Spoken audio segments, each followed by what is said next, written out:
नमस्कार दोस्तों, अगर आप म्यूचुअल फंड्स में इन्वेस्ट करते हैं या करने के बारे में सोच रहे हैं तो ये वीडियो आपके लिए बहुत इंपॉर्टेंट होने वाली है। क्वांट का जो स्मॉल कैप फंड है, ये स्मॉल कैप कैटेगरी में सबसे ज्यादा पॉपुलर म्यूचुअल फंड है। कारण ये है कि दूसरे जितने भी स्मॉल कैप फंड हैं, रिटर्न्स जनरेट करने के मामले में कोई भी म्यूचुअल फंड इसके आसपास भी नहीं है। तो आज के वीडियो में हम इसी क्वांट स्मॉल कैप फंड को डिटेल में समझेंगे, डिटेल्ड एनालिसिस करेंगे और समझेंगे कि क्या हमें इसमें इन्वेस्ट करना चाहिए, क्या क्या रिस्क हैं, क्या क्या बेनिफिट्स रहने वाले हैं, सब कुछ डिटेल में समझेंगे। तो चलिए शुरू करते हैं। सबसे पहले हम लोग ये जानते हैं कि मार्केट कैपिटलाइजेशन के हिसाब से जितनी भी कंपनीज हैं उनको तीन कैटेगरीज में डिवाइड किया गया है। सबसे बड़ी कंपनीज आती हैं लार्ज कैप, फिर मिड कैप और सबसे जो छोटी कंपनीज आती हैं वो होती हैं स्मॉल कैप। यहां पर ये जो स्मॉल कैप कंपनीज हैं ये अपनी ग्रोथ स्टेज में होती हैं, तो यहां पर ग्रोथ का पोटेंशियल काफी अच्छा होता है। लेकिन क्योंकि ये कंपनीज अपनी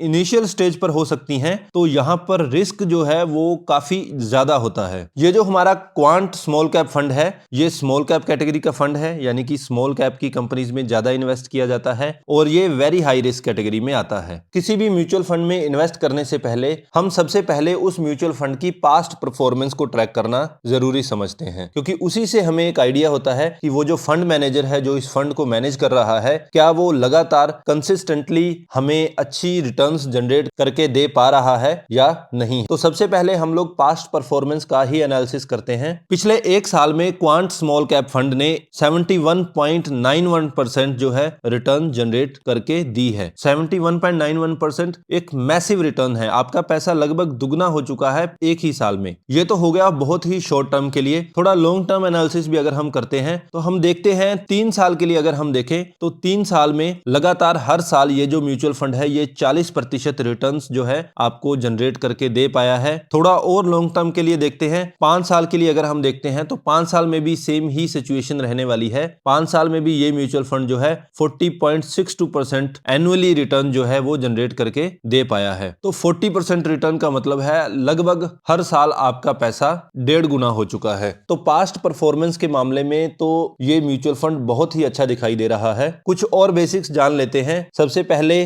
नेट एसेट वैल्यू जो है वर्तमान में वो 271.11 है। आप इसमें एसआईपी के रूप में अगर इन्वेस्ट करना चाहते हैं तो मिनिमम एसआईपी जो है वो आप 1000 रुपए से स्टार्ट कर सकते हैं। अब यहां पर ये जो रेटिंग हम लोगों ने ली है ये ग्रो की रेटिंग है। 5 में से 4 स्टार रेटिंग इसको दे रखी है। दूसरे जो भी स्मॉल कैप फंड्स हैं उनके साथ भी हम इसका कंपैरिजन करने वाले हैं। इसके अलावा फंड साइज की अगर हम बात करें तो ये जो म्यूचुअल फंड है ये 17,348 करोड़ जो है कैपिटल मैनेज कर रहा है वर्तमान में। अब ये वाला जो पोर्शन है रिटर्न कैलकुलेटर, ये सबको बड़ा अच्छा लगता है। तो हम सबसे पहले एक आइडिया ले लेते हैं कि अगर हम एसआईपी करते 1000 रुपए की तो 5 साल में, 1 साल में और 3 साल में हमारा पैसा कितना बन जाता। फिर इसी तरह से हम वन टाइप वाला इन्वेस्टमेंट भी देखने वाले हैं। तो हम लोग एसआईपी ले रहे हैं 1000 रुपए पर मंथ। 1 साल के लिए अगर हम इन्वेस्ट करते हैं तो हम लोग इन्वेस्ट करने वाले हैं 12,000 रुपए। हमारे 12,000 रुपए 1 साल में लगभग 14,800 रुपए बन जाते। ठीक इसी तरह से अगर हम 3 साल के लिए लें तो 3 साल में हम लोग इन्वेस्ट करने वाले हैं 36,000 रुपए और हमें जो रिटर्न के साथ पैसा मिलने वाला है वो बन जाएगा 58,400 रुपए के आसपास। फिर लेते हैं 5 साल का आइडिया। 5 साल में हम 60,000 रुपए इन्वेस्ट करने वाले हैं और हमें लगभग मिलने वाला है 1,80,000 रुपए। ये तो हो गई एसआईपी की बात। एसआईपी में ये म्यूचुअल फंड बहुत ही अच्छा दिखाई दे रहा है। वन टाइम की अगर हम बात करें, हम 10,000 रुपए का एक आइडिया लेने वाले हैं। अगर हम 10,000 रुपए इन्वेस्ट करके छोड़ते तो 1 साल में ये 10,000 रुपए बन जाते लगभग 17,000 रुपए। यही कैपिटल हमारी 3 साल में बन जाती 27,500 रुपए के आसपास और 5 साल के लिए अगर हम लोग इन्वेस्ट करते तो ये कैपिटल बन जाती 54,984 रुपए। यानी कि 5 साल में यहां पर हमारा पैसा 5 गुने से भी ज्यादा बढ़ जाता। तो रिटर्न्स के मामले में कोई कंपेटिटर है ही नहीं इस म्यूचुअल फंड का। कोई भी स्मॉल कैप फंड इसके आसपास भी नहीं है। अब दूसरी चीज आती है कि ये जो म्यूचुअल फंड है ये इन्वेस्ट कहां कहां कर रहा है। तो सबसे पहले जो सबसे बड़ी इन्वेस्टमेंट्स हैं उनको देख लेते हैं। तो रिलायंस इंडस्ट्री में इसने 10% के आसपास इन्वेस्ट कर रखा है। इसके अलावा जियो फाइनेंशियल सर्विसेज में भी 7% के आसपास इन्वेस्ट कर रखा है। सिर्फ इन दोनों में ही लगभग 17% इन्वेस्टमेंट इन्होंने कर रखी है। इसके बाद Bikaji, IRB, Hindustan copper, national aluminium, RBL, Arvind limited, PNB और एचएफसीएल, ये जो है सबसे बड़ी 10 इन्वेस्टमेंट्स हैं जो हमने आपको यहां पर दिखा दी हैं। होल्डिंग एनालिसिस की बात करें तो इक्विटी कैटेगरी का शेयर है।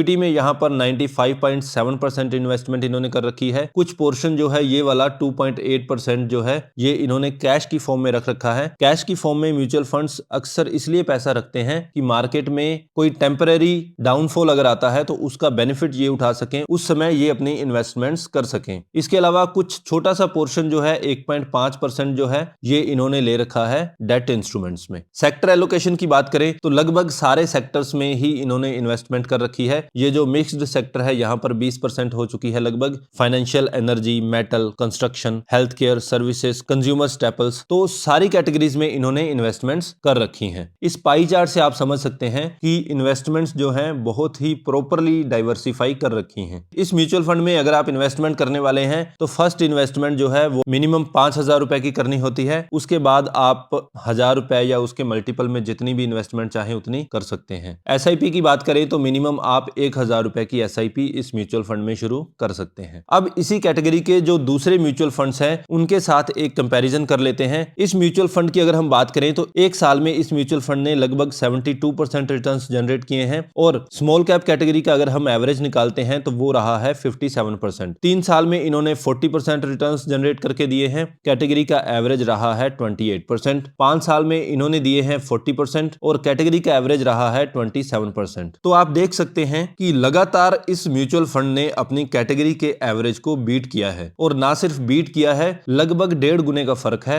आप किसी भी कैटेगरी में देख सकते हैं, 1 साल, 3 साल या 5 साल की कैटेगरी में। इसके बाद इसी कैटेगरी के कुछ सबसे ज्यादा पॉपुलर म्यूचुअल फंड्स जो हैं उनके बारे में एक बात कर लेते हैं। तो सबसे ऊपर सबसे ज्यादा रिटर्न्स जनरेट करके देने वाला रहा है क्वांट का ही म्यूचुअल फंड, जिसके बारे में हम अभी बात कर रहे हैं। इसके बाद एक 4 स्टार कैटेगरी का और भी फंड है निप्पॉन का, वहां पर उसने 61.7% रिटर्न जनरेट करके दिए हैं। फिर एक टाटा का आता है, 49.6% रिटर्न इसने जनरेट करके दिए हैं। इसके अलावा आईसीआईसीआई और एक्सिस का, इन दोनों का स्मॉल कैप म्यूचुअल फंड आता है। सबके रिटर्न्स जो हैं आपके सामने हैं, आप यहां पर इससे कंपैरिजन करके देख सकते हैं। अब इस म्यूचुअल फंड को मैनेज करने का खर्चा जो है वो रहता है 0.64%। इसमें जीएसटी को इंक्लूड किया गया है। किसी भी म्यूचुअल फंड को मैनेज करने के लिए जो भी खर्चा आता है ये भी आपके ही पॉकेट से जाने वाला है, तो ये जानना बहुत जरूरी है। एक्सपेंस रेशियो जितना कम होगा आपका म्यूचुअल फंड उतना ही ज्यादा इफेक्टिव होगा। फिर बात करते हैं एग्जिट लोड की।